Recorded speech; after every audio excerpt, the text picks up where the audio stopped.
Hey, this is Politics with Laura, to where everything is politics. Whether if it's here locally in the US or if it's international, you will get the true news because I use newspapers from around the world. Politicians here or politicians over there, or if there's a war here or a war over there, I would make sure that you know about it. Russia and the US has had a long, let's say, a history of keeping Russia from violating the INF. Even in President Trump's time, which he was able to successfully to get Vladimir Putin not to violate the INF treaty, which would lead into the war that we currently are in now. Well, not we, but in Russia and the Ukraine war currently happening now in October 7th of 2022. However, this conversation happened back in 2018. And the question is this: by the Interfax,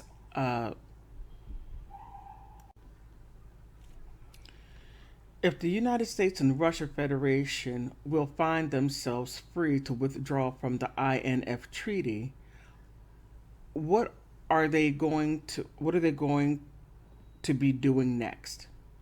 If they are going to be concerned with about China, are they going to be placed?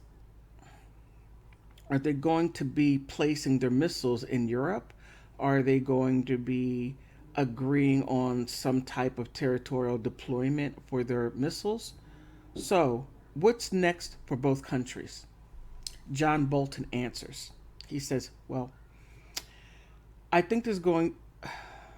I think we're a long way from decisions on what kind of on those kinds of questions. Russia tests starting in 2008 a ground-based cruise missile that flies to ranges banned by the treaty. The banned ranges are between 500 kilometers and 5,500 kilometers. We are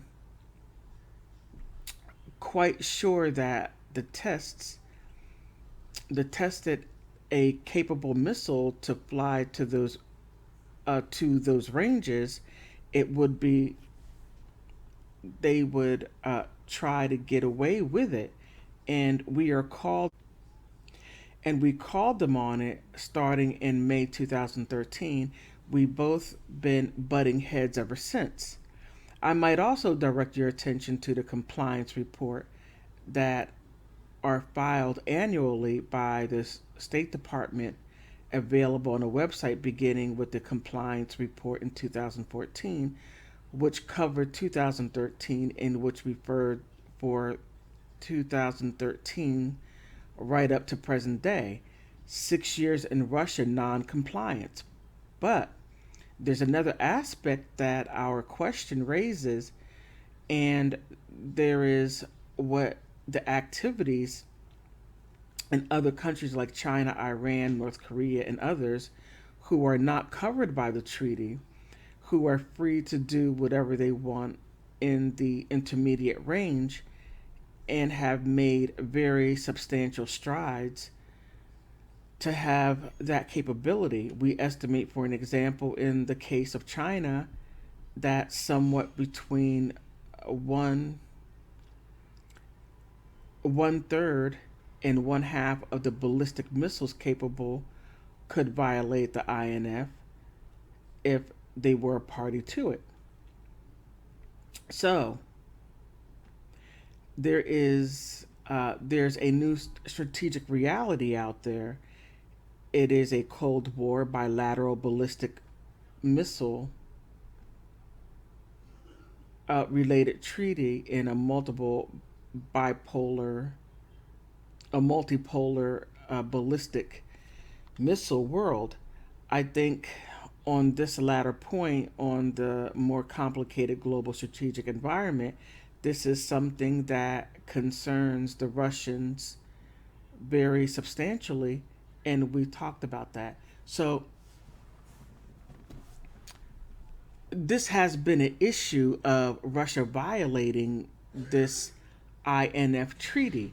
Now, it just so happens now that this treaty, and I'm not even going to, not even a treaty, it's just now with the war that Russia is in with the country I can't, with the country I can't name.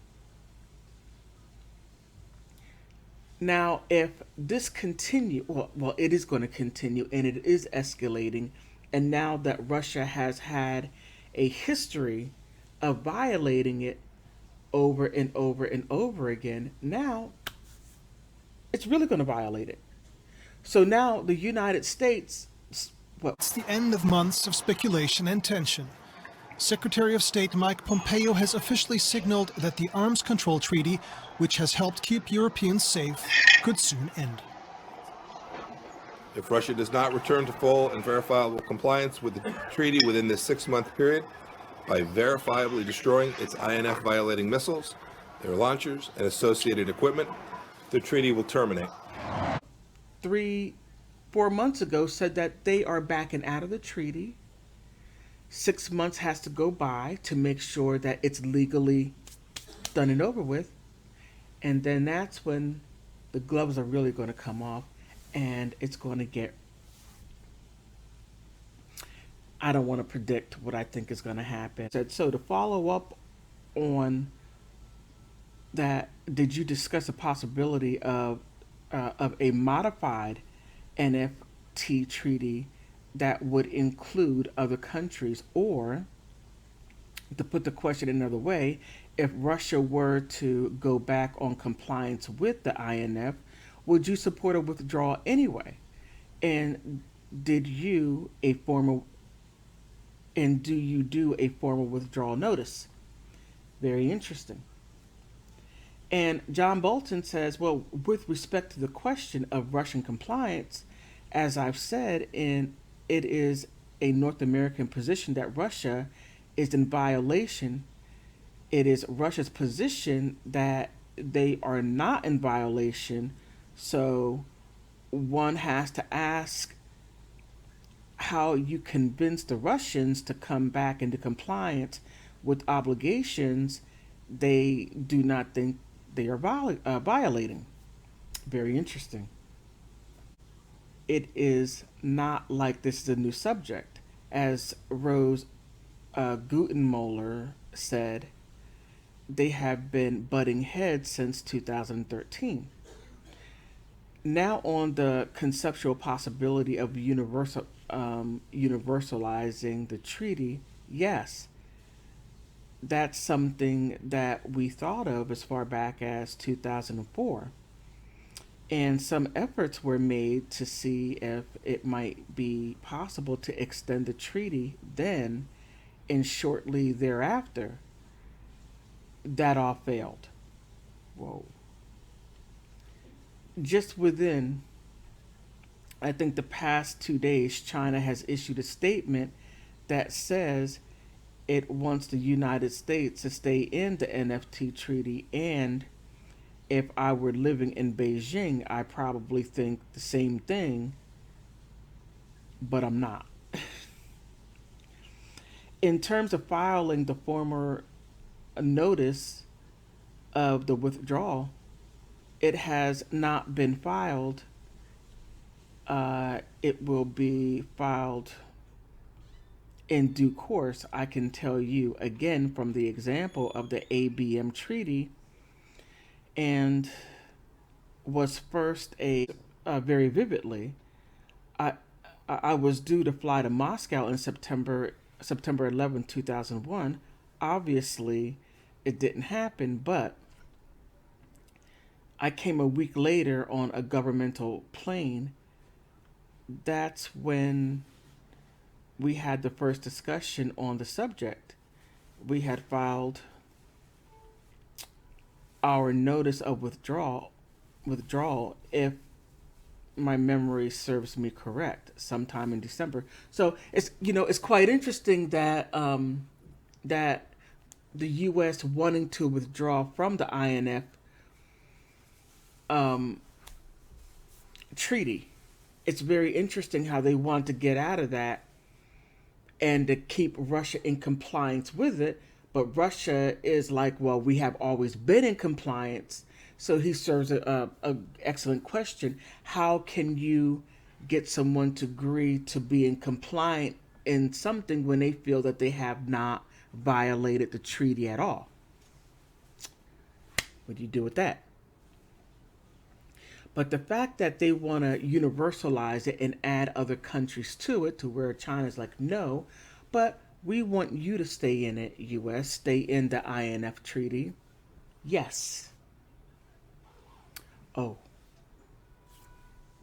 this right here, there's so many layers to this. There's a lot to it. However, with that, what do you think now that there's a war between Russia and the Ukraine?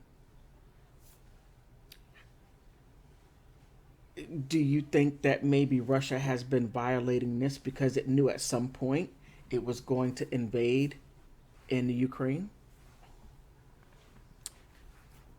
Only time will tell when history looks upon this time. Who knows? I want to thank you for stopping by, because you could be anywhere, but you decide to stay here with me and listen to my video, because politics runs the world. Now, whether if you agree with the politics or not, put something down in the comment section. Whether if you agree or disagree with me, that is okay. We can agree to disagree, or we can agree to agree. So please help me get to 500 subscribers, and then help me get to 1,000 subscribers. And thank you for stopping by.